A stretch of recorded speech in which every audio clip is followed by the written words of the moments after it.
bolsillo. Listo. Bueno, buenas tardes para todas, todos y todes quienes nos acompañan acá.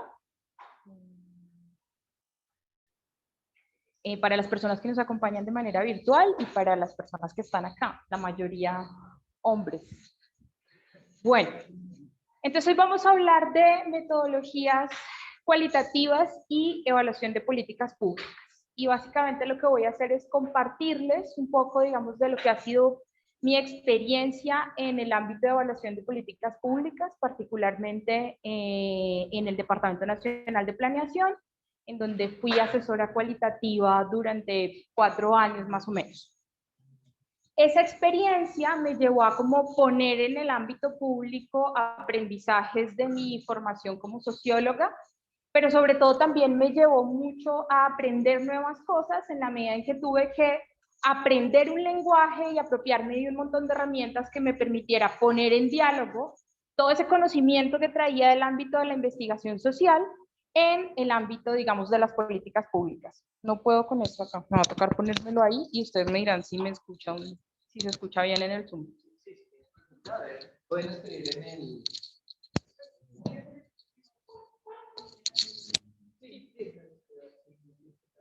Sí, porque no la logro ahí. No. Pero creo que ahí se logra escuchar. Listo.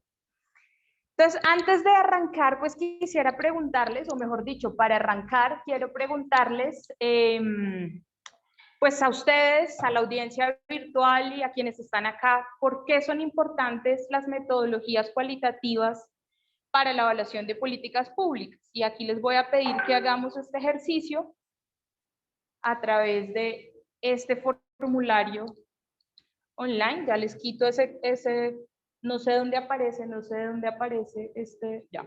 Soy yo. Listo. Pero se descompartió la pantalla, creo que sí.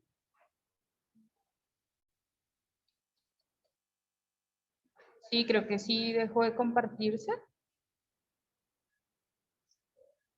Ya, aquí está.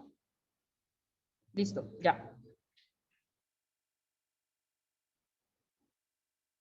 Ahí estamos. Entonces quiero que respondamos esta pregunta de por qué son importantes las metodologías cualitativas para la evaluación de políticas públicas. En ese formulario de Mentimeter, seguramente ya conocen la herramienta, acceden en su celular a ese link y en ese código nos van a compartir pues la respuesta a esta pregunta, ¿por qué son importantes las metodologías cualitativas para la evaluación de políticas públicas?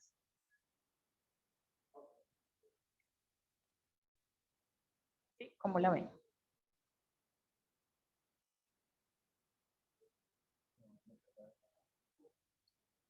¿Sí pudieron acceder al enlace?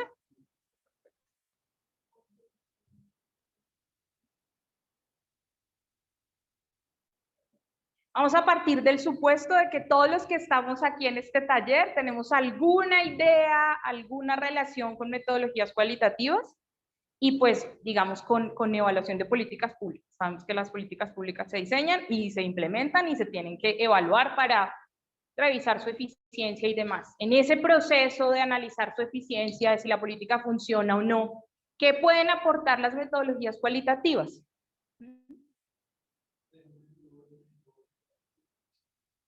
¿Solo una palabra te deja? Hagámoslo en solo una palabra. Y lo conversamos. Daniel tiene levantada la mano. ¿En dónde puedo escuchar a la gente que está en Zoom? ¿Acá? Hola, ¿ahí me escuchan? Son demasiados dispositivos al tiempo. ¿Sí me escuchan? Hola, Daniel, sí, te escuchamos. Sí, me toca tener el Listo, audio. perfecto. Me parece que es importante el uso de estas metodologías cualitativas debido a que no siempre nos Daniel, pero envían. espéranos. Sí, Ustedes dime. están viendo la presentación, la respuesta la dan a través de un formulario que tenemos en Mentimeter. Ah, listo, qué pena con ustedes, vale. Sí, tranqui.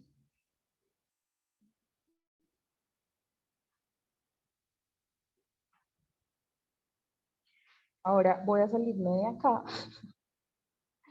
Oigan, esto está tricky.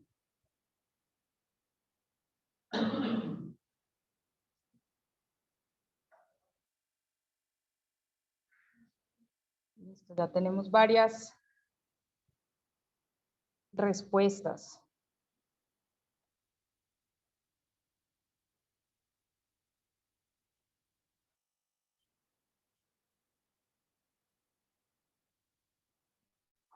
Quiero proyectar esta y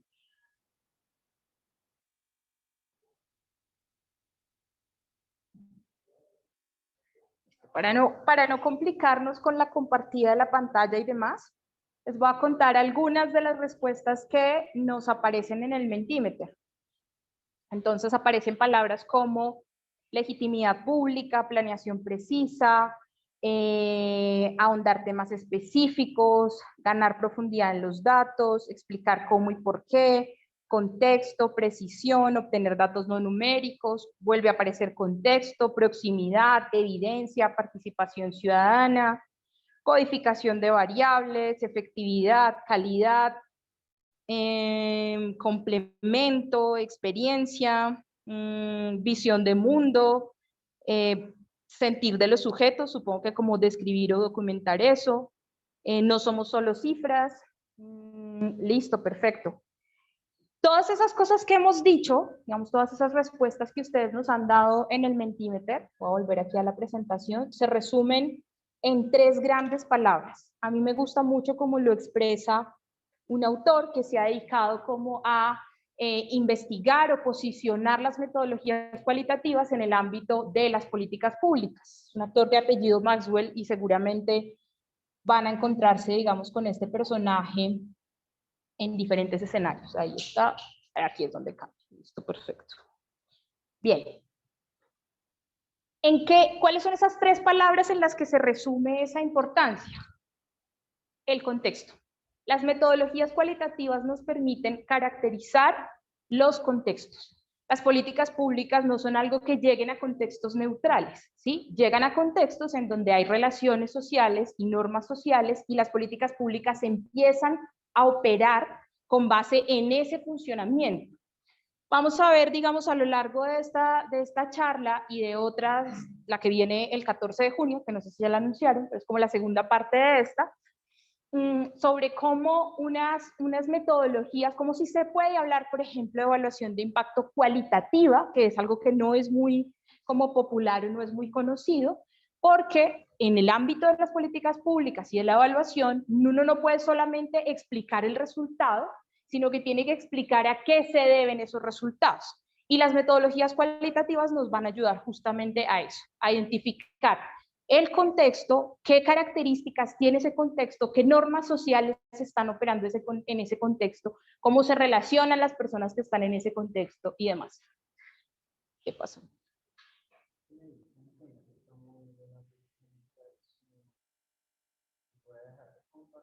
Ok, perdón a la audiencia virtual.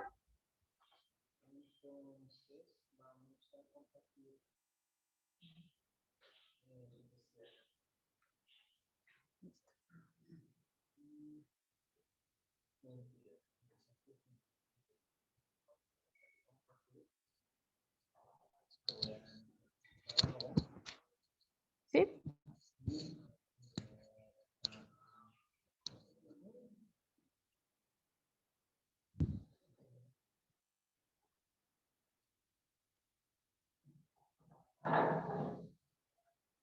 Ya había funcionado.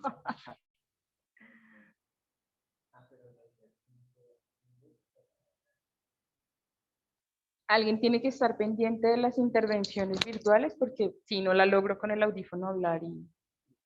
¿Me podrían confirmar que se ve la presentación? ¿Y no mi psicoterapia? Gracias. Perdón. Acá. ¿Es solo la presentación? Solo la presentación.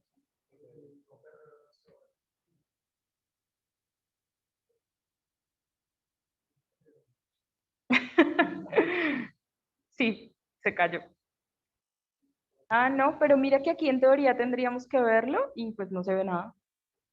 Ah, no, está cargando, está cargando. Listo, pero si quieres continuar, pues yo creo que ahí Listo, pueden perfecto. colocar la cámara mientras tanto, o sea, la imagen. Listo. Entonces, retomando, hablábamos de que las metodologías cualitativas nos ayudan a caracterizar y entender el contexto, porque las políticas públicas llegan a lugares que no son neutrales, ¿sí? Llegan a lugares en donde hay personas, y donde hay personas, hay otra cosa muy importante para las metodologías cualitativas, y son los significados, las formas en que las personas entendemos el mundo, lo experimentamos y le atribuimos a una intervención o acción pública un sentido, y nos relacionamos con esa intervención o esa acción pública desde ese sentido que le atribuimos. Entonces, por eso vamos a encontrar, o nos vamos a encontrar con que una misma política pública, una misma intervención puede funcionar de maneras tan diferentes en contextos diferentes. No solamente porque haya diferencias, digamos, geográficas. Piensen, por ejemplo, en los programas de vivienda de interés social. Los programas de vivienda de interés social en la práctica deberían tener o estar adaptados cada tipo de vivienda al contexto en el que se supone que se van a implementar o a diseñar esas viviendas. Lo que desafortunadamente ocurre a veces es que tenemos construcciones homogéneas que se ponen en el contexto, y después de eso es que vienen un montón de problemas asociados a la convivencia, por ejemplo, entre las personas que están en ese lugar. Por eso una misma intervención pública no va a tener los resultados. Cuando yo hablo de intervención pública me refiero a un programa, proyecto, política, no va a tener los mismos resultados en contextos diferentes.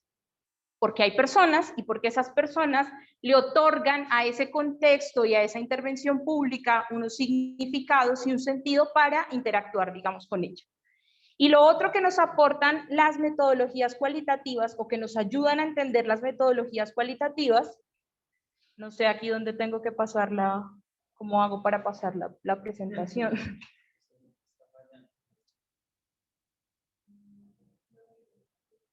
¿Cuál? ¿Esta es la diapositiva que seguía? ¿Cuál seguía? Sí, pero si te fijas, pues tiene animación.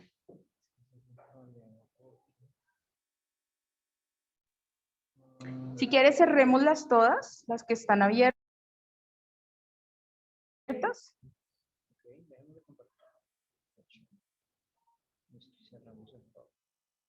Exacto, ciérralas todas y las volvemos a abrir, no hay problema. Creo que se trabó. ¿El computador? El PowerPoint. Dale, guardar. La cerramos y ya no hay ningún PowerPoint abierto. Listo. Entonces ahora lo que hacemos es abrirla. Aquí está. Y vamos acá. Pero esta pareciera que no está animada. Sí, sí está animada. Ahí está. Entonces ahora lo que hago es abrir aquí el Zoom y compartir la pantalla. ¿Qué sería esta? No, esta. ¿Listo? Sí, pero entonces creo que no se te va a mover. Porque si es que no aparece ese problema. Ya. Ahí está. ¿Sí? Listo. Sí, intentémoslo así y sigamos. Listo. Lo último por lo que las metodologías cualitativas son importantes para la evaluación de políticas públicas son los procesos. Y esto está muy conectado con los contextos y los significados.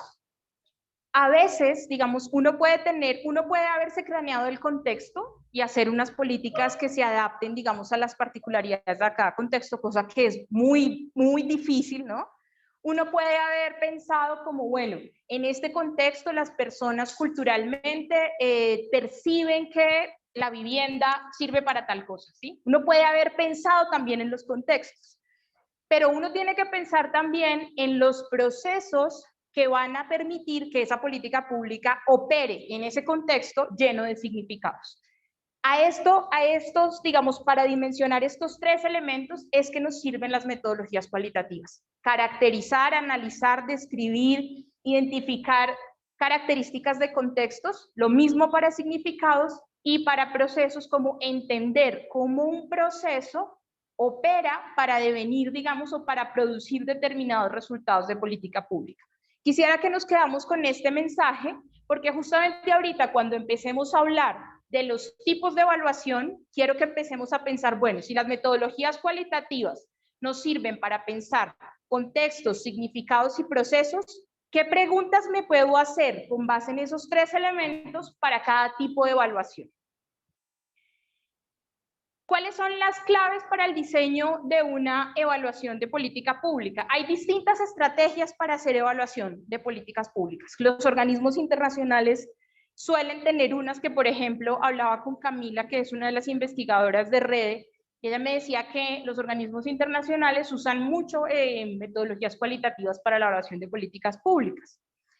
En el ámbito del sector público, digamos que es todavía un sector en el que predominan metodologías cuantitativas, cada vez menos, cada vez hay un diálogo mucho más fluido con las metodologías cualitativas y unos procesos, digamos, un diseño que se caracteriza por tener estos elementos clave.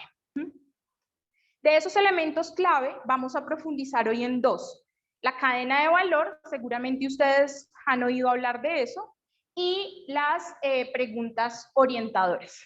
Cuando uno empieza un proceso de diseño y evaluación de políticas públicas, siguiendo, por ejemplo, como el protocolo o la guía metodológica que establece DNP para hacer ese ejercicio, pues uno parte de identificar y de reconstruir esa cadena de valor, que ya vamos a ver.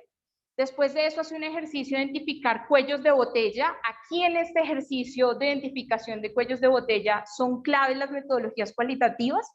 Es un ejercicio que consiste en sentar a todos los implementadores de la política o a todos los actores institucionales de la política que están implementando la política, programa o proyecto y preguntarles, bueno, ¿cuáles son los problemas que hay para implementar esto para que esta política logre sus resultados? Básicamente, si se dan cuenta, ese es un ejercicio de diálogo participativo que es como hacer una suerte de grupo focal o taller con los implementadores de la política. Entonces, desde este momento, desde esas fases preliminares de diseño, las metodologías cualitativas van a jugar un papel importante. Después de eso, con base en estos cuellos de botella, se definen unas preguntas orientadoras, ¿sí? Para saber, bueno, si el cuello de botella es A, ¿qué preguntas me puedo yo hacer para identificar qué es lo que está ocasionando ese cuello de botella?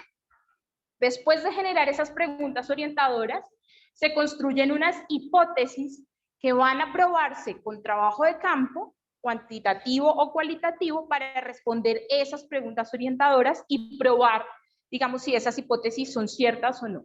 Y finalmente viene la fase más interesante de todo el proceso, que es la de construir ese diseño metodológico, donde tengo que poner en diálogo metodologías cuantitativas y metodologías cualitativas para responder, pues, todas las preguntas, identificar si la política funciona o no, etcétera, depende de lo que, digamos, se busque con el tipo de evaluación que se está implementando. Les decía yo que aquí quiero hacer énfasis en 2 cosas en las que es muy importante tener todo el tiempo presente las metodologías cualitativas, porque ahí es donde van a tener cabida. Y esa cosa es la cadena de valor o teoría de cambios. Digamos que es muy semejante la herramienta, el instrumento, pero va a tener ¿qué pasó? Vale, va a tener unas características particulares según se trate como cadena de valor o teoría de cambio. Toda política, programa, proyecto tiene detrás una cadena de valor o teoría de cambio. En el deber ser, digamos, ¿no? Debería tenerla. Pasa a veces mucho y desafortunadamente uno se encuentra cuando hace evaluación de políticas públicas con que se vuelve difícil identificar o rastrear la cadena de valor o la teoría de cambio con la que se construyó esa política o programa. Y entonces, ¿qué hace el equipo evaluador o los diseñadores de la evaluación? Empezar a reconstruir esa cadena de valor, esa teoría de cambio. Eso pasa por también muchos problemas, digamos, que tenemos a nivel institucional en Colombia, y después no hay una buena gestión de conocimiento. Seguramente eso sí se hace, pero tenemos tan alta rotación en el gobierno que cuando está, pues, si estamos evaluando una política que empezó en 2010, es difícil llegar a encontrar esos archivos donde están la cadena de valor y la teoría de cambio. Entonces, el equipo que empieza a diseñar la evaluación tiene que devolverse a mirar, bueno, reconstruyamos esto desde cómo está operando y desde la documentación del programa, reconstruyamos la cadena de valor o teoría de cambio. ¿Ustedes están familiarizados con lo que es una cadena de valor o una teoría de cambio? ¿Aquí? ¿No? ¿Ninguno? Listo. De pronto en la audiencia virtual puede haber gente que esté más familiarizada. La cadena de valor básicamente es una herramienta que permite organizar, en este caso se ve muy lineal, como los distintos elementos que permiten que un programa, política o proyecto genere valor público. ¿Cuáles son esos elementos? Entonces tenemos unos insumos, ¿sí? Estos son eslabones de esa cadena de valor. Y en el primer eslabón tenemos los insumos. ¿Qué tipo de insumos? Los recursos financieros, los recursos humanos, los recursos físicos y la normatividad que permite que que va a permitir que esa política pública, programa o proyecto opere. Después de ese eslabón vienen las actividades o procesos. En este eslabón vamos a tener todas las cosas que hacen las personas para que ese programa, política o proyecto funcione, se ejecute y opere en la práctica. Ese es el eslabón de actividades. Se supone que con esos insumos y esos procesos empiezan a generarse unos productos, ¿sí? ¿Qué son los productos? Bienes o servicios que resultan de la intervención. Entonces pensemos, por ejemplo, volvamos al ejemplo de vivienda. Si mis insumos yo tengo aquí, dentro de los insumos, los billones de pesos que se vayan a invertir para producir las casas, los procesos son gestionar todas las licitaciones para que se produzca la casa, entonces, pues, ¿cuál es el producto? Las casas, ¿cierto? Luego tengo los resultados. Los resultados son los cambios de corto, mediano o largo plazo que se derivan de todos estos eslabones anteriores. Pero hay una cosa que es importante tener en cuenta en el ámbito de los resultados. Yo puedo tener resultados directos de la intervención, ¿cierto? Cosas que le puedo atribuir a la intervención, esos son estos, son los impactos, y puedo tener cosas que se relacionen con la intervención, que se deriven de la intervención, pero yo no se las pueda atribuir como tal a la intervención. Entonces pensemos volvamos de nuevo al ejemplo de la casa. ¿Cuál sería un resultado directo de un programa de vivienda gratuita? ¿Sí? Un efecto directo de un programa de vivienda gratuita, un impacto. ¿Qué se les ocurre? Mejorar la calidad de vida de las personas que tienen, las personas beneficiadas acceden a un programa que les permite tener una vivienda y en partir de eso mejorar su calidad de vida. Ajá, o sea, en términos concretos, ¿cuál sería el efecto directo? Calidad de vida y bienestar son unas cosas grandísimas. Piensen si ustedes como economistas, si tuvieran que diseñar un indicador de impacto para mirar los efectos del programa de Mi Casa Ya o vivienda gratuita, ¿cuál sería ese indicador que ustedes pueden atribuirle al programa? Por ejemplo, ¿sí? Un índice de vivienda propia. Pero si hablamos de calidad de vida son muchas cosas. Que los niños no se enfermen de neumonía porque dejan de vivir en espacios húmedos, ¿sí? Que las personas se sientan más satisfechas con su vida cotidiana. Fíjense que esas son cosas que pueden relacionarse con la intervención, pero que también pueden deberse a otros factores, versus pues el ejemplo que diste. Entonces, ¿está claro como cuáles son esos eslabones de la cadena? Insumos, procesos, productos, eso conduce a unos resultados, y dentro de los resultados hay unos que son directos, que son los efectos directos, ¿sí? Que es ahí cuando viene todo el tema de evaluación de impacto, y hay unos resultados que están relacionados, pero no pueden atribuirse directamente a la intervención. Seguramente, pues eso lo van a ahondar con mucho más detalle en sus clases de evaluación de políticas públicas. Sí, claro. Dale. Pero no, dale tú a abrir el micrófono. Porque... Ah, ya. Hola. ¿Se escucha? Sí, en Zoom se escucha. No, pues no sé si se me escuche, pero entonces otro posible resultado de una política de vivienda puede ser que tal vez en la comunidad se acostumbre a hacerle la casa, por ejemplo, no sé, a las nuevas parejas, o hacer la casa en comunidad. Todos los miembros le hacen la casa a una nueva familia Y si llega una Ajá. política de vivienda gratis, pues entonces va a dar un montón de viviendas o las que dé y va a dañar esa relación, va a dañar esa costumbre que estaba De antes en la acuerdo, comunidad. sí. Felipe pone en evidencia algo que es muy importante y es que los resultados de una política pública no necesariamente son positivos. Y entonces él nos dice, me dice aquí, puede ser que dentro de las dinámicas culturales de las familias haya la costumbre de construir, esto es muy popular, construir el piso, el tercer piso, sí, empezar a echar pisos hacia arriba para las familias, los hijos de las familias. Cuando pues pasamos a un esquema de vivienda de interés social, pues nada, hay una vivienda unifamiliar y ya ese esquema no funciona. Entonces un resultado colateral de eso, voy a ponerlo en estos términos, pero puede ser como un poco grandilocuente, como se pierde el tejido social y el sentido de familia asociado a la vivienda. Ese puede ser un efecto colateral. Y fíjense que justamente eso que está diciendo Felipe, no es algo que se pueda rastrear tan fácilmente con metodologías cuantitativas, es algo que se rastrea más fácilmente con metodologías cualitativas. Ángela Cruz tenía también la mano levantada. Hola, buenas tardes. Sí, es que tenía una duda. Por ejemplo, sí, no sé si, digamos, a partir de esa política pública de vivienda en el ejemplo, hay disminución, digamos, en los índices de habitabilidad en calle. ¿Esa sería, digamos, un efecto directo o un efecto indirecto? Eso tendría que entrar a comprobarse con lo que en evaluación de impacto, y perdónenme los que son expertos en evaluación de impacto, se llaman como variables instrumentales, creo, para detectar de verdad cuándo ese efecto del que tú nos estás hablando puede deberse a la política o no. Pero ahí, si algún experto en evaluación de impacto me corrige, se lo agradecería. Listo. Entonces vamos a ver dos elementos que nos ayudan, vamos a ver dos elementos que nos ayudan como a identificar en esa cadena de valor o a completar como esta cadena de valor.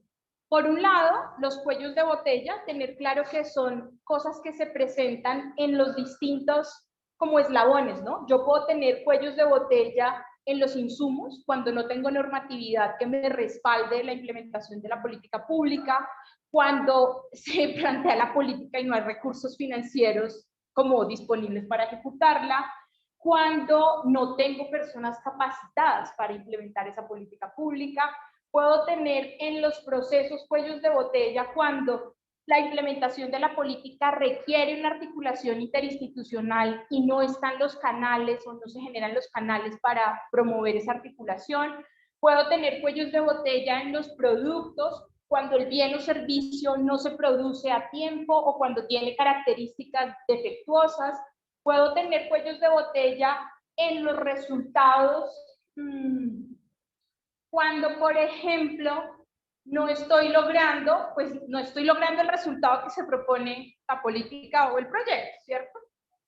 Y hay otro elemento que nos ayuda como a completar este esquema de cadena de valor y teoría de cambio, y son los mecanismos, que también es un término que viene, digamos, del mundo de la evaluación de impacto y en el que las metodologías cualitativas juegan un papel muy, muy importante. Y esto lo vamos a profundizar más en el taller, digamos, del 14 de junio, pero los mecanismos son básicamente las cosas que nos explican, las acciones o procesos que nos explican por qué se logra determinado resultado, ¿sí?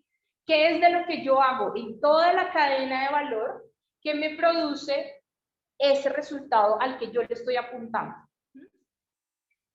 Los mecanismos son elementos que se rastrean a través de metodologías cualitativas, porque repito de nuevo esto, la evaluación de impacto nos va a decir si algo funciona o no. La evaluación de impacto nos dice si hay una mejora estadísticamente significativa en el acceso a vivienda o lo que sea, pero no nos explica específicamente qué tiene el programa, en la forma en la que se ha implementado, que hace que eso ocurra. Y ahí es donde las metodologías cualitativas van a jugar un papel muy importante. Quiero que veamos ahora como diferentes tipos de evaluación y que empecemos a pensar un poco cuál es la relevancia de los diferentes enfoques o métodos en estos tipos. Entonces hablemos primero de la evaluación institucional. Todas las evaluaciones que vamos a ver, que son básicamente 4 tipos, voy a hablar de 4 tipos fundamentales, implican esas claves de las que hablamos: reconstruir una cadena de valor, hacer un conjunto de preguntas orientadoras, generar unas hipótesis, hacer un diseño metodológico. Esta es la evaluación institucional. Este es el primer tipo.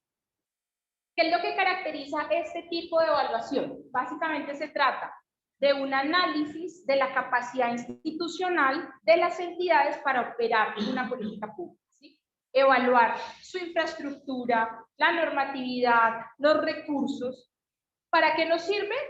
Digamos, puede ser reiterativo para determinar si los recursos o arreglos institucionales son suficientes y adecuados para implementar una política. Y nos ayuda a identificar déficits y corregirlos. Hay unas metodologías específicas para eso, para identificar déficits en infraestructura, en capacidad institucional, en recursos, en normatividad para implementar esa política. ¿Cómo se hace una evaluación institucional? Hay que identificar bien la estructura, los arreglos institucionales que sustentan esa intervención. Todo ese piso como que existe antes de llegar a implementar la política, ahí está como la evaluación institucional. En esta evaluación es muy importante identificar roles, competencias y articulación entre todos los actores que están involucrados en la implementación de la política pública, tanto en el nivel nacional como en el nivel territorial.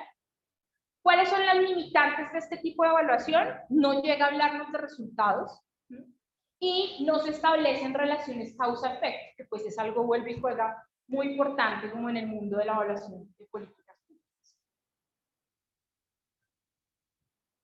Este es un tipo de evaluación que suele usarse mucho en políticas, ¿sí? Para identificar si la política pública nacional de discapacidad está funcionando o no. ¿Por qué en políticas? Porque requiere que se articulen muchos actores, requiere coordinación interinstitucional y demás.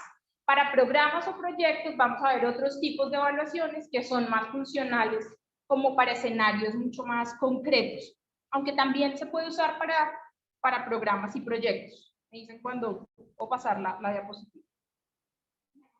Ahí está. Díganme.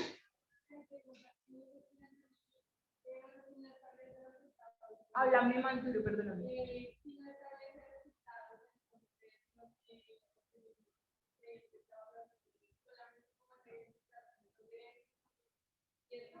No son resultados a nivel de la intervención, sino son resultados, digamos, como en términos de resultados de la implementación de la política, sino resultados a este nivel más micro, como resultados a nivel de decir, hay un déficit en articulación y coordinación entre las instituciones.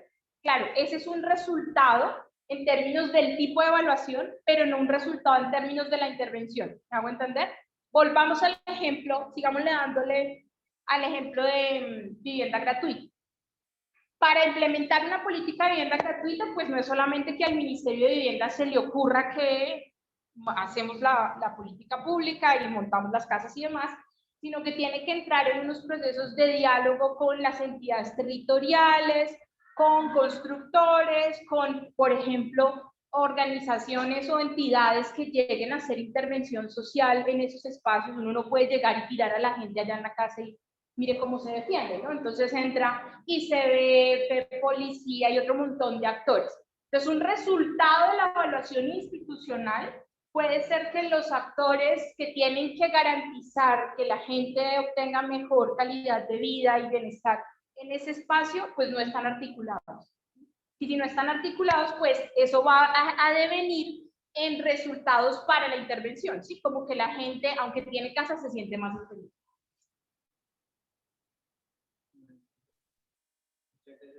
Nos pregunta Camila si puedes aclarar la diferencia que hay entre políticas, planes, programas y proyectos. Es una pregunta bien compleja de resolver, o no, mejor dicho, tiene la respuesta pragmática es como la política tiene una dimensión regulatoria y normativa, y de esa política se desprenden programas o proyectos que hacen que se cumpla la política. Les voy a poner un ejemplo, la Política Pública Nacional de Discapacidad. el objetivo de esa política pública es garantizar el goce de derechos plenos de todas las personas que tienen alguna condición de discapacidad. Hay una ley detrás de esa política pública, ¿sí? Está regulada, digamos, por la ley, se ampara en la Constitución y demás. Pero para que esa política se materialice, se requieren programas, planes, estrategias, proyectos que hacen que esa política y que lo que está en la ley, pues ocurra, ¿sí? Entonces, anclada la política pública nacional de discapacidad, está, por ejemplo, un programa del Ministerio de Tecnologías de la Información y Comunicación en el que va a ser obligatorio que, por ejemplo, todos los programas de interés público tengan traducción simultánea con lenguaje de señas. Ese puede ser como un programa, una acción concreta, digamos, que se desprende de la política. Y la política es como la sombrilla que ampara todos los programas, proyectos que permiten que se materialice y se logre esa política. ¿Sí? Tenemos una mano levantada de Mónica.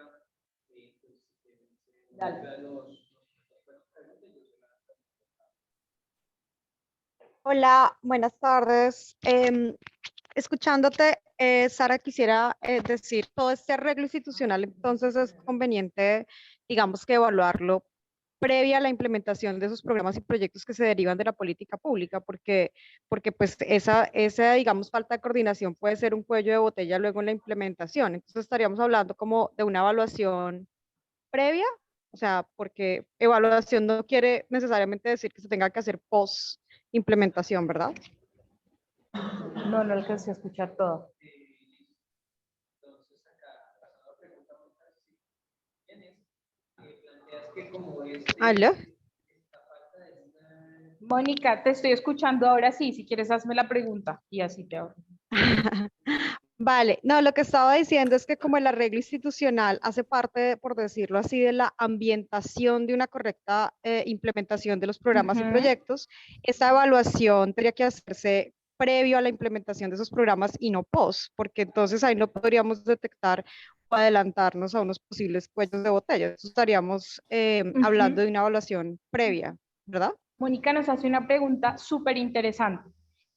Nos dice que si esta evaluación tiene que hacerse antes de empezar toda la implementación de la política, pues porque la lógica nos diría que si no hay unos buenos arreglos institucionales, pues no se puede implementar la política, ¿cierto?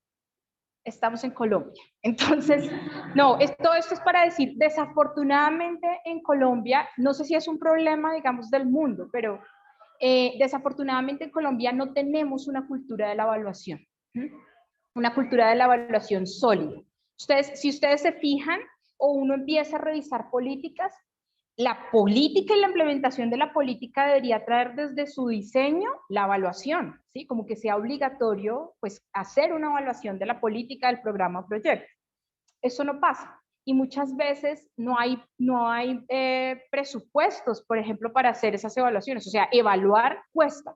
Si se hace evaluación ex ante, durante y ex post, pues se vuelve como mucho más costoso. En la medida en que implica recursos no se hace. A veces se hacen diagnósticos previos al diseño e implementación de la política, pero esa no es la norma. Entonces es muy común, es muy común empezar a, digamos, se define una agenda de evaluaciones, en el DNP se define una agenda de evaluaciones, y cuando uno se sienta a hablar con los implementadores en este ejercicio de diálogo inicial que yo les decía, empieza a darse cuenta que pues probablemente muchos de los cuellos de botella de la política están en esos arreglos institucionales. Y eso lo pueden saber los implementadores, pero muchas veces tampoco tienen la evidencia para tomar la decisión de hacer el cambio. Entonces, ¿cuál es el paso siguiente? Hacer la evaluación para tener la evidencia para tomar pues las decisiones que promuevan ese cambio. ¿Sí, Mónica? ¿Sí es Vale, clara de la acuerdo, respuesta? gracias. Sí, gracias. Listo. Listo, perfecto. Entonces vamos a hablar ahora de la evaluación de operaciones. En este tipo de evaluación nos enfocamos en revisar y analizar las actividades que se llevan a cabo para implementar esa política. ¿Hay alguien escribió en el chat? ¿Puedes mirar? Sí, que se deben construir en las acciones de la formulación en la formulación de los productos. sí, exacto. Listo. Entonces, en la evaluación de operaciones, pero puede que durante el diseño de la evaluación se construyan otros indicadores. Con este comentario que nos hace Ingrid en el chat pasa lo mismo. A veces en el diseño de la evaluación se generan unos indicadores que luego ya uno cuando va a ver cómo se implementó la política es muy berraco medir ese indicador. Vamos a la evaluación de operaciones. Entonces, esta es una evaluación que se enfoca en evaluar las actividades que producen los bienes o servicios que se proyectan, digamos, en la evaluación, en la política, programa, proyecto, y también como las actividades que permiten alcanzar los resultados que se espera de esa política. ¿Para qué nos sirve? Verificar eficiencia, ¿sí? Como cumplimiento de metas operativas, verificar si la política no solamente está funcionando, digamos, está logrando lo que promete, sino cómo lo está haciendo, y identificar cuellos de botella, factores de éxito en la operación, como si yo miro todos estos procesos dentro del proceso que ejecuto, cuáles son los cuellos de botella o qué estoy haciendo bien. Una cosa importante sobre los cuellos de botella es que los cuellos de botella no son cualquier dificultad que se presenta en la operación, ¿no? El cuello de botella es algo que ralentiza toda la cadena de valor que estoy haciendo para lograr, digamos, el resultado que me propuse. ¿Cómo se hace este tipo de evaluación? Se recolecta información primaria y secundaria de tipo cuantitativo y cualitativo. Es una evaluación que profundiza mucho más, digamos, que la evaluación institucional en identificar cuáles son esos roles, cuáles son esas responsabilidades y cuáles son esas relaciones entre los actores. Aquí digamos que el mapa de actores va a ser una herramienta clave. El mapa de actores entendido no como la identificación de actores y el listado de actores asociados a una intervención, sino el mapa de actores como una metodología analítica que me permite ver los relacionamientos entre actores, las relaciones de poder entre esos actores, las tensiones y demás, y los mapas de procesos. ¿Qué alcances tiene o qué limitantes tiene este tipo de evaluación? Pues es una evaluación que no me determina resultados del programa, vuelve y juega a propósito de la pregunta que nos hacían allá atrás. O sea, yo puedo tener resultados de la evaluación de operaciones identificando qué funciona bien y qué funciona mal, pero ese no necesariamente es el resultado como de la intervención. Y vuelve y juega también, no se establecen relaciones de causa-efecto. ¿Hay alguna pregunta sobre evaluación de operaciones? Veamos la evaluación de resultados. En la evaluación de resultados, lo que hago es un análisis, aquí sí empiezo a mirar el cumplimiento de metas, hago un análisis descriptivo de las metas que yo me tracé, digamos, en la política, o que se trata, sí, pues yo como Estado me tracé en la política pública, y miro además si esos resultados son sostenibles en el tiempo. ¿Para qué me sirve este tipo de evaluación? Para determinar cambios en las condiciones de los contextos y los beneficiarios como consecuencia, digamos, de los productos entregados. Si la casa está, qué cosas está haciendo que la gente tenga casa. ¿Cómo lo hago? Se construyen indicadores de producto y de resultado.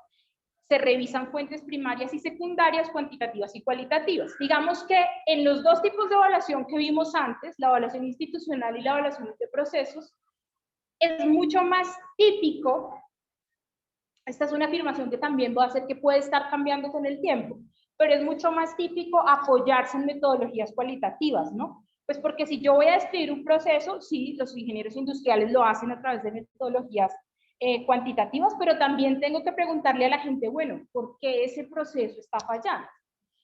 Pero en las evaluaciones de resultados, como que de entrada uno quiere saber cuál es la cifra, ¿sí? ¿Cuál es el indicador que está cambiando? ¿Cuál es la estadística? ¿Cuál es el cambio en acceso a educación? ¿Cuál es el cambio en permanencia?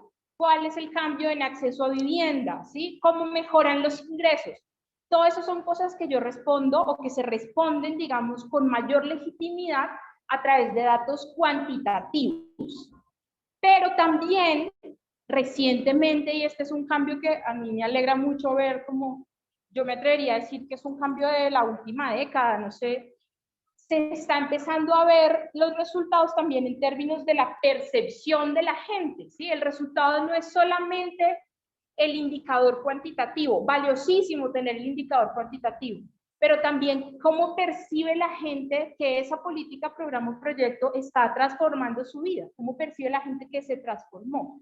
No solamente a través de la encuesta y el resultado cuantitativo, sino conversando con la gente pues, sobre eso. ¿Cómo se siente usted con esto? ¿Cómo, parte del enfoque mencionado? ¿Cómo se siente con esta casa? ¿Sí? ¿Cómo se siente con... Pasa mucho que las políticas a veces, digamos, en las evaluaciones de resultado, que solamente tienen este enfoque cuantitativo, claro, el resultado puede ser buenísimo en términos del indicador, pero si uno entra a detallar un poquito más lo que ocurre con la experiencia de la gente, se da cuenta que si bien ese resultado en términos globales es positivo, pues hombre, esa política puede requerir un enfoque diferencial, un enfoque de género, porque el resultado no necesariamente es el mismo para todo el mundo, ¿sí? ¿Cuál es la limitante de este tipo de evaluación? Pues no analiza la implementación, no presta, digamos, no pone la mirada en el proceso, ¿sí? Ni en los insumos, y de nuevo no se establecen relaciones causa-efecto, los resultados pueden ser indirectos. Y finalmente veamos la evaluación de impacto. La evaluación de impacto se caracteriza porque es un cambio, digamos, un análisis de los cambios directos en las condiciones de los beneficiarios. ¿Para qué sirve? Para combinar condiciones, para comparar condiciones de beneficiarios y no beneficiarios.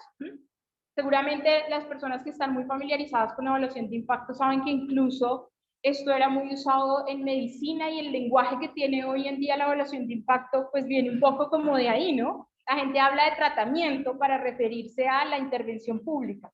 Entonces el programa de vivienda gratuita es el tratamiento. ¿Qué pasa si yo aplico ese tratamiento en determinadas regiones y en otras no? ¿Qué pasa con la gente que tiene acceso a vivienda a través del subsidio y qué pasa con la gente que no? También sirve para establecer qué pasaría sin la intervención pública en determinados contextos, y también ayuda a determinar con mucha precisión la efectividad del programa. ¿Cómo se hace? Aquí esto solo lo menciono.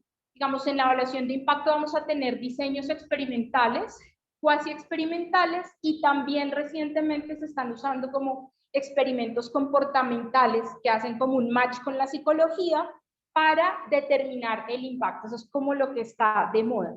Pero vuelve y juega, ahí yo no tengo la experticia, entonces pues espero que puedo luego profundizar en eso en otro espacio. Aquí los métodos cualitativos, como les decía yo, se usan para determinar los canales de transmisión, las cosas que están haciendo que eso pase, ¿sí? Que funcione, que ese impacto que se está produciendo, pues en efecto se produzca. ¿Cuáles son los alcances? No analiza implementación o arreglos institucionales y suelen ser evaluaciones que demandan muchos recursos, especialmente en contextos en los que desafortunadamente no hay suficientes datos. ¿Por qué? Porque si yo voy a evaluar un impacto, voy a hacer una evaluación de impacto, por ejemplo, para determinar qué pasa si la intervención, qué pasa en contextos donde la intervención no funciona, pues de entrada, imagínense, tengo que duplicar el número de encuestas, porque tengo la muestra a la que voy a encuestar, por ejemplo, para evaluar si el tratamiento, la intervención funcionó. Pero tengo que implementar también la encuesta con quienes no fueron tratados para evaluar, pues, como sus condiciones. Entonces, son evaluaciones muy costosas. Se pueden hacer solamente con datos cuantitativos si hay buenas bases de datos que se puedan combinar y demás. Pero hacer este tipo de evaluaciones, pues, también tiene, digamos, un alto grado de dificultad. ¿Alguna pregunta hasta aquí, como los tipos de evaluación? Esto es un brochazo así súper general de tipos de evaluación. No sé si tienen alguna inquietud o las personas que están virtual. No sé si tú alcanzaste a leer esta pregunta de Julián Mauricio, que creo que era con la diapositiva anterior, en la cual pregunta esa metodología analítica, ¿con qué herramienta se puede hacer? ¿Cuál metodología Que la acabo de ver. analítica? Si no sé si Julián nos pueda Julián, sí. reescribir la pregunta.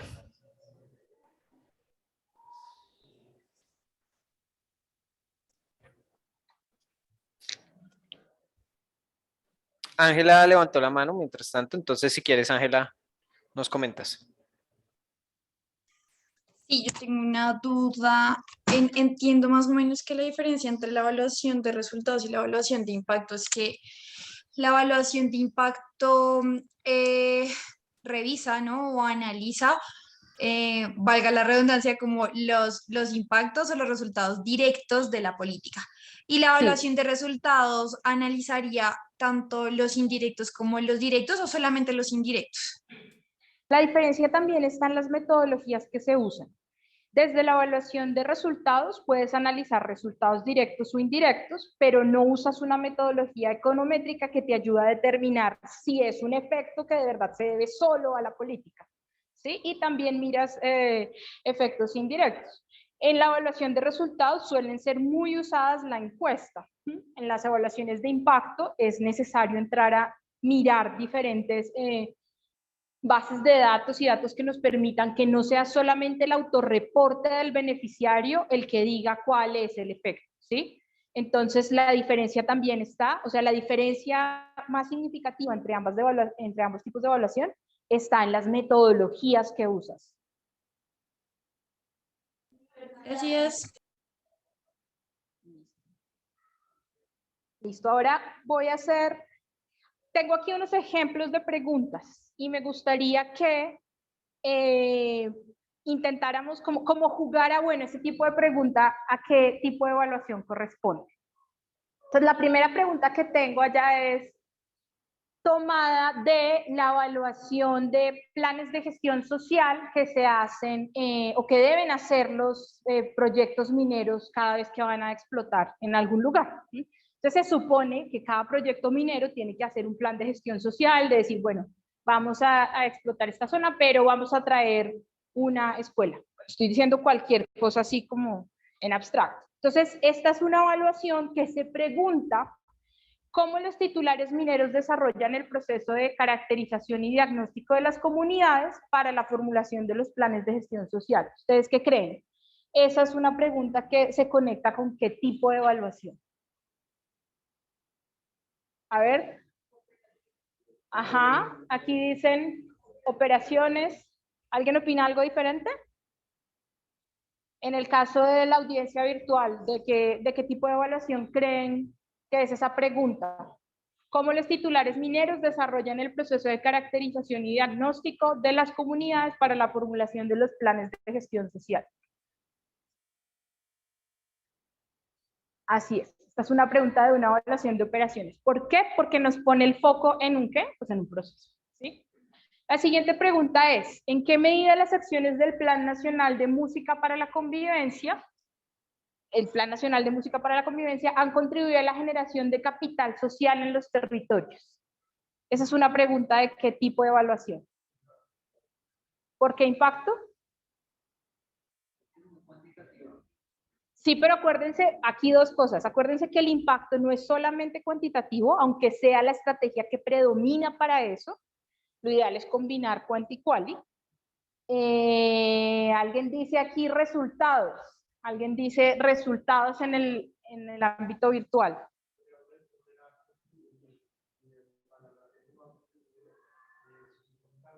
Ajá.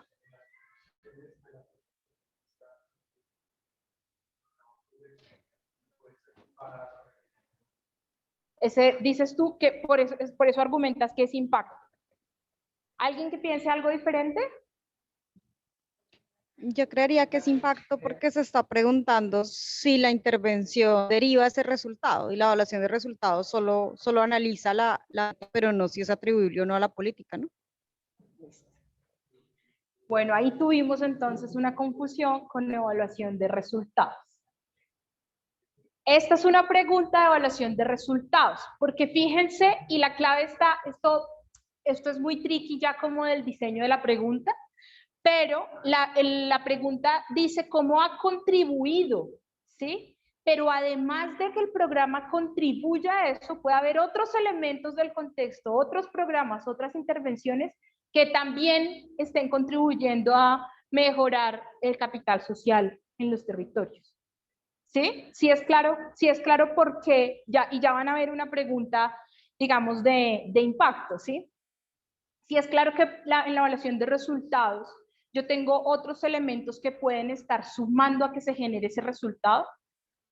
Lo que puedo analizar es cómo ese programa, esa intervención pública está generando algo, pero no puedo aislar ese algo que genera en la evaluación de resultados de los otros elementos del contexto que están interviniendo en ese resultado. Miramos la siguiente pregunta. ¿Cuál es el efecto del programa Mi Casa Ya sobre el acceso a vivienda de las personas beneficiarias? Y aquí digo que el diseño de las preguntas es muy tricky porque las preguntas de impacto suelen tener este término, efecto.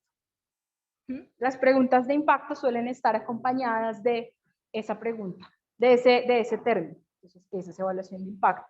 Veamos esta otra. ¿Cuáles son las condiciones de empleabilidad y los niveles de ingreso de los beneficiarios después de haber participado del programa? Esta es una pregunta que tiene que ver con el programa 40.000 primeros empleos.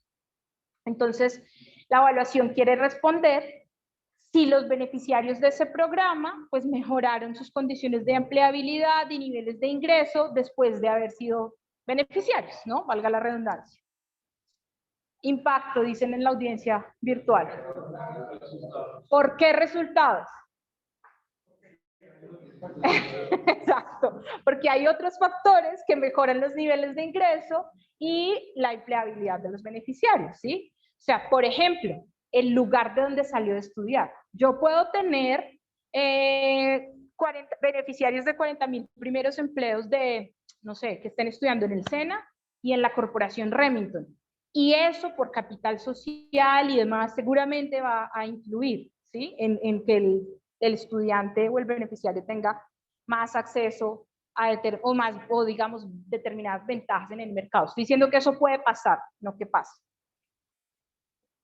La última pregunta que tengo es, la normatividad, esta es de la pregunta, esta es de la evaluación del Programa Nacional de Casas de Justicia y Centros de Convivencia Ciudadana.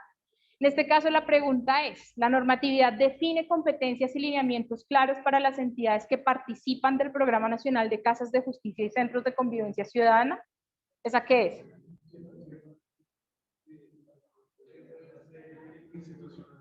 Institucional. Esas son clarísimas de identificar. A veces uno se puede confundir un poquito entre las preguntas que indagan por articulación entre actores en procesos y operaciones. Pero una pregunta por eso específicamente, por cómo se articulan los actores, puede hacer parte de cualquiera de esos tipos de evaluación. ¿Qué podemos concluir como de los tipos de evaluación, de cómo usarlos? O sea, ¿ustedes qué se imaginan sobre cómo es apropiado usar estos tipos de evaluación para políticas públicas? Por ejemplo, si tuvieran oportunidad de combinar tipos de evaluación, ¿cómo las combinarían? Podría ser una combinación entre impacto y resultados. ¿Por qué? Porque se está hablando en, digamos, ambas partes, por ejemplo, de lo que pasa posterior a la política y lo que digamos, antes y después de la política. Podría plantearse, digamos, en un escenario donde primero se plantean los problemas y después, como después de la puesta en escena, como qué pasa con el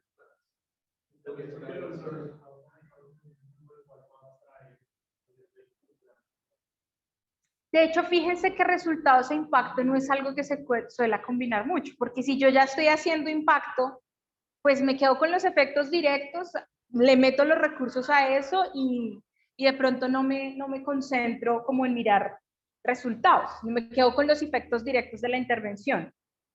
Alguien aquí está levantando la mano, alguien. Ya.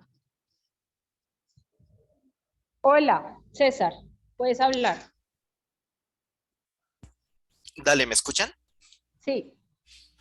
Pues nada, yo quiero hacerte una pregunta y es, uno podría pensarse, por ejemplo, que digamos que casi, o sea, estoy tratando de plantearme un punto en el que uno pueda definir ex ante o ex post y eso va a depender de un montón de cosas, más allá de si ya se implementó la política o no, si de pronto hay otras acciones y demás. Pero, por ejemplo, para uno intentar leer lo que tenemos en términos del entorno, qué está sucediendo y qué recursos hay disponibles, uno no podría pensar en mezclar precisamente o en unir parte de esa metodología de evaluación institucional con la evaluación de operaciones como parte de esa lectura inicial de con qué se está arrancando? César, qué pena, ¿puedes repetir la pregunta? Dale, dale. Qué pena. No te preocupes, lo que mencionaba es pensándose como en un tema, en un ejercicio o una, no sé, en algo ex ante a una intervención de política pública, podríamos pensar que una mezcla entre una evaluación, por ejemplo, institucional y de operaciones, podría darnos un contexto pues bien útil, lo suficientemente amplio para empezar a impulsar acciones en materia de política pública, es decir, que valdría la pena combinar esas dos metodologías. Pero tú dices ex ante combinar las antas. Digamos que sí, o sea, yo estoy pensando en un punto casi previo a la intervención, a la intervención de política pública. Claramente, pues de pronto el diagnóstico institucional nos va a decir qué tenemos y qué podemos hacer y qué no podemos hacer. Pero por ahí, con la evaluación de operaciones, no sé si podríamos empezar a diseñar lo que serían unos objetivos de política pública o esa forma de transmisión que se da dentro de los eslabones de la cadena de resultados. Hay una cosa que es como bien importante tener en cuenta y lo han mencionado varias veces. Bueno, César nos pregunta si es posible combinar ex ante digamos, una evaluación institucional y una evaluación de procesos, ¿no? Como que la evaluación institucional nos determina si los arreglos institucionales son apropiados para lograr los resultados y pues el proceso como que nos ayuda a determinar si se está conduciendo, o sea, si se están logrando los resultados que se esperan, ¿cierto?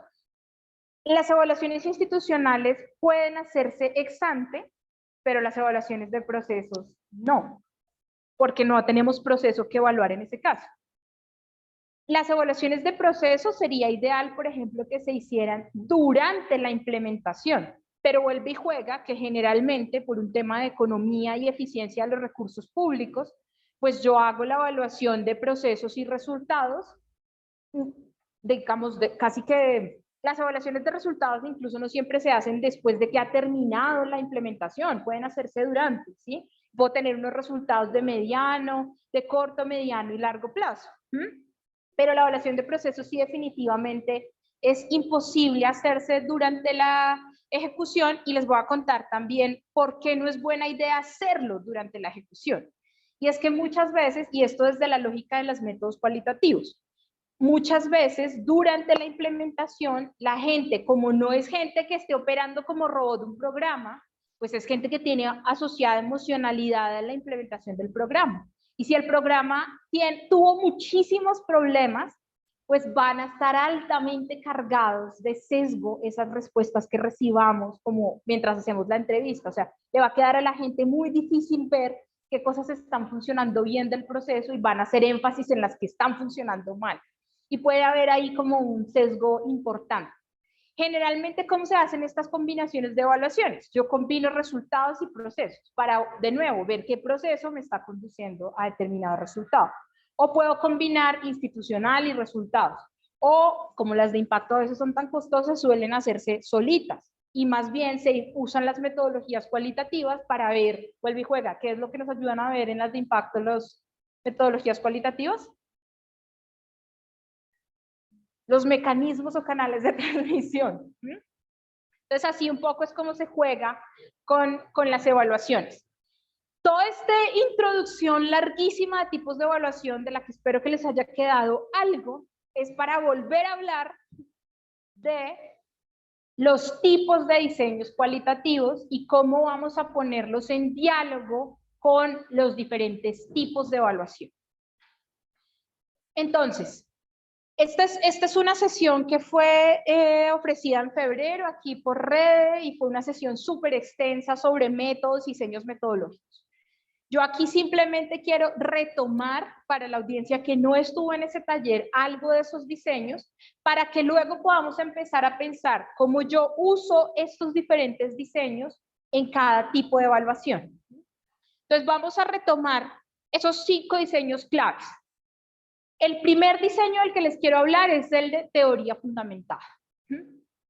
El diseño metodológico cualitativo de teoría fundamentada es aquel que busca explicar un fenómeno social, explicar cómo ocurre algo, cómo está ocurriendo algo, y identificar cómo las distintas relaciones que están haciendo que eso que estamos investigando opere de la manera en la que está operando. Un rasgo característico de la teoría fundamentada es que busca construir teorías, digamos, teorías de alcance medio. No hay que complicarnos con esto, simplemente son explicaciones de cómo está ocurriendo un fenómeno o un hecho social, ¿sí? Aunque se llame pues como teoría fundamentada. Otro rasgo típico de la teoría fundamentada, que a mí me gusta muchísimo porque he identificado que los principales retos que hay en el uso de las metodologías cualitativas en el ámbito de políticas públicas tienen que ver con cómo se comunican los resultados.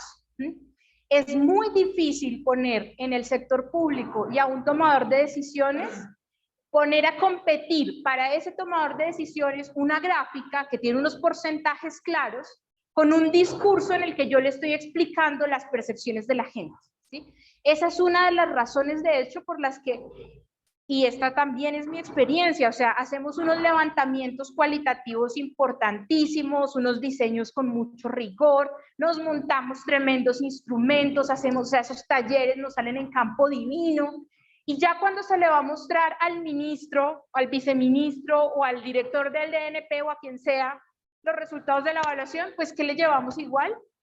Las gráficas que sacaron los cuantitativos, ¿sí? Pero difícilmente, ese es un reto, vuelvo y digo, como difícilmente los cualitativos hemos podido llegar a un nivel de abstracción en el que con pocas palabras o con imágenes podamos expresar resultados cualitativos. Ustedes saben que los cualitativos son textos, ¿sí? Son, o pueden ser imágenes, o pueden ser cartografías, ¿sí? Mapas que hace la gente, pero es difícil condensar la realidad social, es más fácil condensarla como en una gráfica, pero en la medida en que uno desde lo cualitativo fue más profundo y más profundo en esa realidad, condensar eso es muy berraco.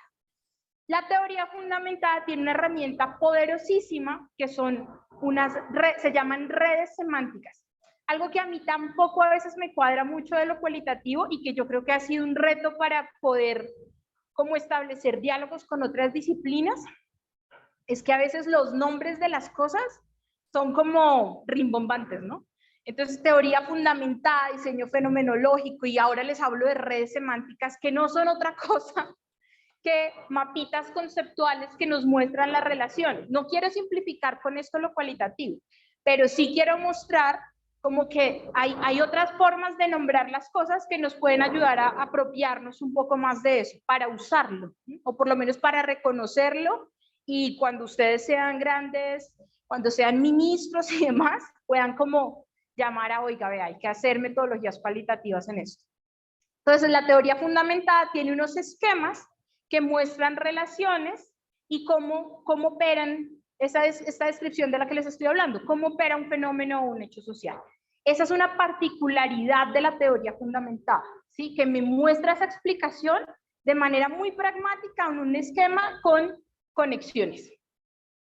Luego tenemos los diseños etnográficos, ¿sí? El diseño etnográfico es aquel que a través de la observación me va a permitir describir y analizar prácticas. ¿A qué me refiero o qué incluye el término prácticas? Me permite describir y analizar contextos, significados y procesos. Y aquí es donde empiezan a combinársenos un poquito las cosas.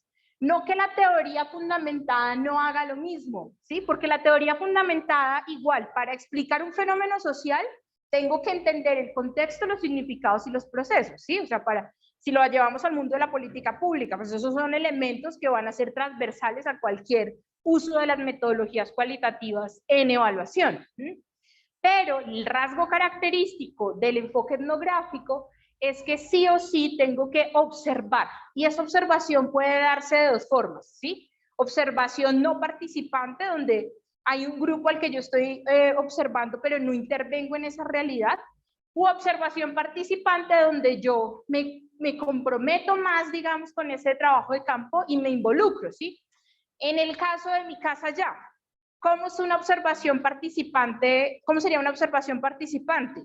irme a vivir con la gente 15 días en las casas, ¿sí? Bueno, 15 días o el tiempo que sea, y ver de verdad qué pasa en esos 15 días, ¿sí? Y estar allá, y levantarme, desayunar, comer y estar atento como a todas las dinámicas del entorno y demás.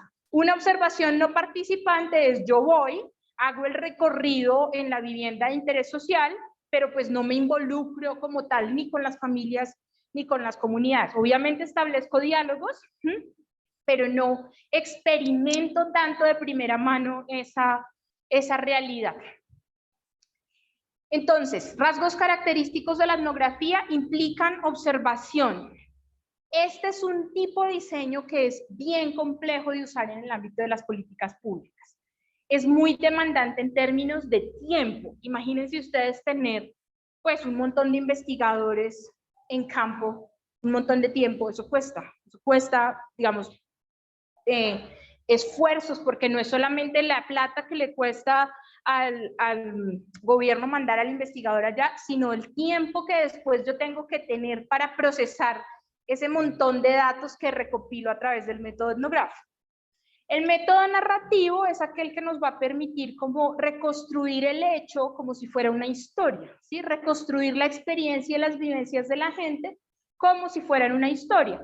Generalmente se usan mucho para construir historias de vida o para construir biografías, y este se caracteriza porque tiene como, digamos, fundamento métodos conversacionales, ¿sí? Entrevistas semiestructuradas, entrevistas a profundidad, sobre todo, como que le permitan a uno a través del discurso y del relato entender muy bien cuál es la experiencia de las personas. Entonces reconstruyo una historia.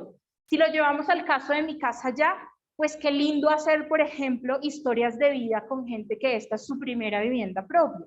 Y empezar a entrevistar y mirar cómo a tener acceso a esa vivienda propia ha cambiado su forma de vida.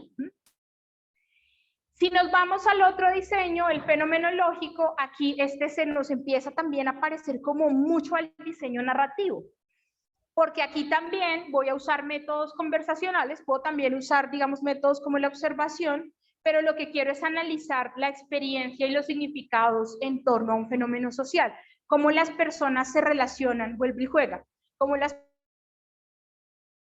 personas se relacionan con esa intervención. Entonces, pensemos aquí, por ejemplo, en el programa de alimentación escolar. Entonces, ahí puedo ir y preguntarle a los niños, pues, cómo es su experiencia con el programa, ¿sí? Con la comida que les dan, con el complemento alimentario que les dan, digamos, en ese programa. Entonces, se centra en analizar una experiencia y se centra en reconstruir una historia. Y por último, tenemos la investigación-acción participativa. El rasgo característico de la investigación-acción participativa, conocida también como IAP, es que busca no solamente investigar, sino también intervenir esa realidad. Es una metodología que tiene una apuesta ética muy clara, y es no solamente voy a describir y analizar, sino que esto que yo estoy haciendo tiene que servirle a la gente para algo, pero yo tengo que hacer parte de ese cambio que estoy esperando que ocurra, ¿sí? O sea, me involucro, estoy en la comunidad, me quedo allá, consulto a la gente y demás. Otro rasgo a propósito, digamos, de este diseño es que la investigación-acción participativa implica reconocer que los principales expertos sobre su problema son las comunidades, ¿sí? No quien llega a investigar. Se imaginarán que usar investigación-acción participativa en evaluación de políticas públicas es muy difícil, porque durante la evaluación es muy difícil lograr cambios. Un evaluador de política pública no puede prometer que va a cambiar algo, porque no depende de él. Muchas veces depende del implementador. En el Estado, de hecho, no es, digamos, hay evaluaciones que hace el DNP justamente para garantizar como que no se evalúe, no esté evaluándose a sí mismo el ministerio para decir si estamos haciendo las cosas bien, ¿sí? Sino que hay un actor externo que hace esa evaluación, y en esa medida, pues no es el mismo implementador el que lo está haciendo. Sí se puede hacer, pero tiene grandes retos. Entonces, ¿está más o menos claro como cuáles son las diferencias entre estos diseños? respecto al tipo de fenómeno tecnológico, Ujú. y es precisamente, digamos, qué dificultades puede afrontar en cierto tipo de escenarios el hecho de recibir experiencias de cierto tipo de personas. Porque, por ejemplo, poniéndolo en el contexto de la alimentación interna, digamos, de pronto los datos que se pueden analizar de la primera mano de las personas, bueno, de los niños, no pueden ser resultados que puedan ser expresados de una manera muy contundente, precisamente en estos niños. Entonces, ¿cómo entraría ahí la diferencia o cuáles son las limitaciones que tiene el alcance del tipo de diseño fenomenológico en ese tipo de escenarios donde las personas de donde se obtiene la información pueden no tener, ¿cómo decirlo? Sí, no digamos, sea, no te aportan. No tienen como capaz, digamos, por ejemplo, la condición de niño es que un niño no puede no tener las mejores condiciones para evaluar lo que está sucediendo a su alrededor respecto a ese tipo de políticas. ¿Qué tipo de limitaciones existe, digamos, en este tipo de evaluación? ¿Y cómo lo afrenta, cómo se afrenta, digamos, posibles limitaciones en el diseño? ¿Alguien se le ocurre cómo se pueden enfrentar ese tipo de dificultades? ¿La audiencia virtual escuchó la pregunta? ¿No? Bueno, hay alguien aquí que nos pregunta qué puede uno hacer para, en un tipo de diseño fenomenológico, pero yo creo que es una pregunta que se extiende a todos los diseños, contrarrestar como las características de los datos cuando son reportados, por ejemplo, por niños, ¿sí? Que el niño, pues el dato que reporte puede ser no muy fiable para el investigador. ¿A alguien se le ocurre cómo se puede solventar esa dificultad? Digamos, pues puede ser mediante algo, no una pregunta directa, sino a través de preguntas directas que no pueden estar utilizadas por la opinión del niño. Porque, por ejemplo, una evaluación posible es que si el niño no ve que la conoce, posiblemente tenga una opinión negativa precisamente. Entonces, digamos, no sé si hay una manera no directa de preguntar las cosas para que se tengan los resultados requeridos. Sí, claro que sí. A ver, allá y allá.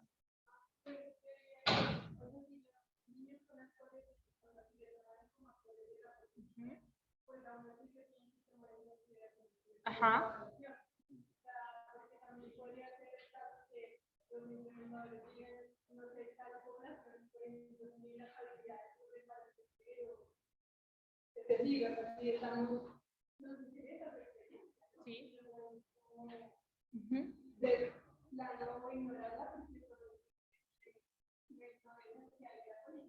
Sí. Ya como captar eso, captar esas experiencias, pues claro, bajo la política, por ejemplo, bajo creencias, bajo entender al sujeto de esas, no sé, no hay restricciones, sino hay particularidades para que pues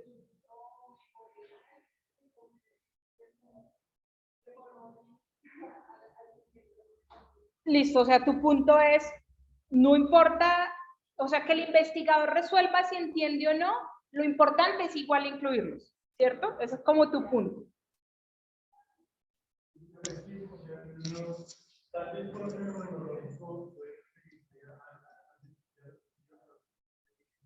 Ajá.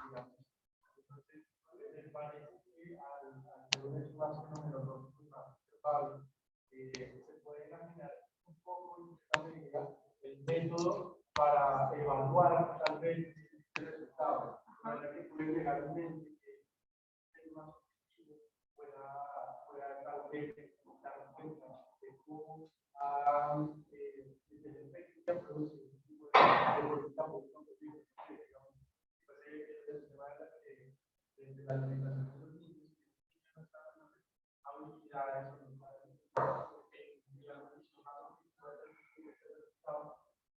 puede ser tal vez evaluado. Ajá. O le necesario preguntar. Sí, listo. Esas son dos alternativas. Esa es una alternativa.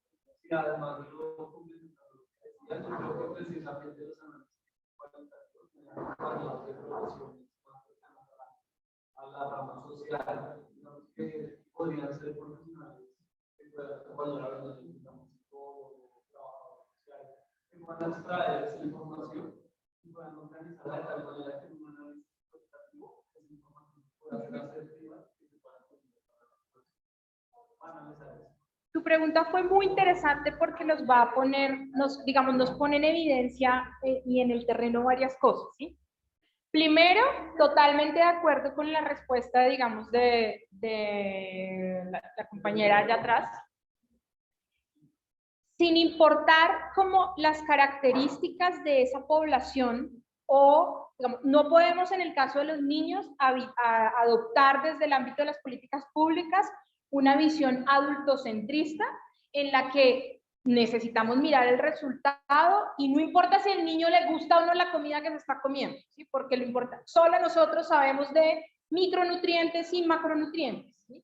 Un resultado también es si el niño se siente satisfecho o no con esa alimentación escolar. Entonces, punto número 1, sin importar las capacidades de esas personas, aprovechemos como las distintas herramientas metodológicas para consultarle por su propia experiencia. O sea, una evaluación más rica y fiable va a ser mientras más diversidad de actores tenga y mientras más, digamos, mientras procure usar algo que no tocamos acá, pero que es muy importante en el uso de metodologías cualitativas en el ámbito de políticas públicas, y es la triangulación. Entonces yo puedo tener la triangulación de información cuando pongo en diálogo y contrasto los resultados cualitativos con los resultados cuantitativos, y asimismo estoy como comparando en lo cualitativo qué dijeron los niños, qué dijeron las mamás, qué dijeron las docentes, ¿sí? Porque el niño me puede decir, no me gustó eso que me comí porque no tenía dulce, ¿sí? Pero la profesora que ha observado al niño durante los años que el niño lleva recibiendo el complemento alimentario, pues nos dice, no, el niño se come todo, ¿sí? Sea porque le gusta o porque lo obligan o no, ahí tenemos como, empezamos a hacer ese ejercicio de triangulación. Entonces, un elemento que nos ayuda a lidiar con eso, con la poca fiabilidad de los datos, es por supuesto hacer triangulación de fuentes. Otro elemento sin duda es vincular o configurar equipos interdisciplinarios en los que tenemos profesionales de diferentes disciplinas formulando las preguntas. No es que porque una evaluación tenga un diseño metodológico cualitativo, entonces solo lo puede hacer el psicólogo, sociólogo, antropólogo. No, en este caso pues valdría la pena tener, por ejemplo, un nutricionista que nos ayudara como o no sé, otras disciplinas que nos ayuden a combinar o a identificar formas apropiadas de hacer las preguntas que queremos hacer. Este es un caso de la vida real, de hecho. O sea, cuando hicimos la evaluación del programa de alimentación escolar, fuimos a colegios a hablar con niños y las técnicas que se usaron en ese caso eran muy apropiadas para niños. Esto fue yo ya no me acuerdo si fue en plena pandemia, pero el equipo consultor que hizo esa evaluación utilizó técnicas, por ejemplo, sí, esto fue en plena pandemia, fue un reto enorme porque era un diseño metodológico que estaba montado todo para ir a los colegios, hacer recolección y demás, y tuvo que adaptarse a la virtualidad. Y entonces lo que hizo el equipo consultor de ese momento fue pedirle a los niños que hicieran fotodiarios de su alimentación, que tomaran fotos de los platos que se comían a diario, y luego conversaban sobre esas fotos. Entonces ahí tengo la percepción del niño, que en serio no va a ser, obviamente no va a hacer grandes elaboraciones sobre, ¿sí? Como que conduzcan a responder todas las preguntas orientadoras de la evaluación, pero tengo la evidencia, digamos, gráfica, y aparte tengo otros instrumentos que estoy aplicando. Siempre se adaptan los instrumentos y se triangula la información entre datos cuantitativos y cualitativos para cómo lograr mayor fiabilidad en esos resultados. Listo. ¿Hay alguna otra pregunta sobre los diseños? Bueno, creo que nos pasamos un poquito de tiempo y pues yo tenía una actividad final, pero creo que la dejamos para el próximo. La idea sería compartirles esta presentación, que le puedan dar una mirada, incluso con la otra presentación del taller de métodos que se hizo en febrero, que hizo Rede también en febrero, y qué es lo que vamos a charlar en la sesión del 14 de junio. En la sesión del 14 de junio nos vamos a centrar en evaluación de impacto cualitativo, ¿sí? En cómo podemos combinar estos diseños con evaluación de impacto cualitativa para ver, digamos, para hacer este ejercicio de identificar de verdad cómo el impacto puede medirse no solamente con números, sino también a través de otros métodos. Muchas gracias a todas las personas que nos acompañaron y mil disculpas por las dificultades que tuvimos al inicio con la conexión y demás.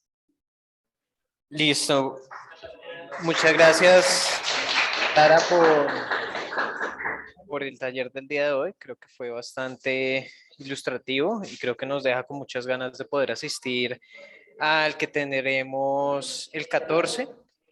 Solamente una pequeña presentación, no la hicimos al principio por cuestión de tiempo, pero bueno, Sara Márquez es socióloga y magíster en estudios sociales de la ciencia, tecnología, metodóloga experta en el diseño e implementación de metodologías cuantitativas en procesos de diagnóstico y evaluación de políticas públicas, y ha trabajado como asesora metodológica en el Departamento Nacional de Planeación y ha sido docente de cursos de pregrado y posgrado relacionados con su experiencia. Entonces, muchas gracias, Daniela. Vale. Sara, Daniela. Y los esperamos en el próximo taller que tendremos el 14. Entonces, ya por interno les pasamos, por el chat del Zoom les pasamos nuestras redes sociales y gracias por asistir tanto presencial como virtualmente.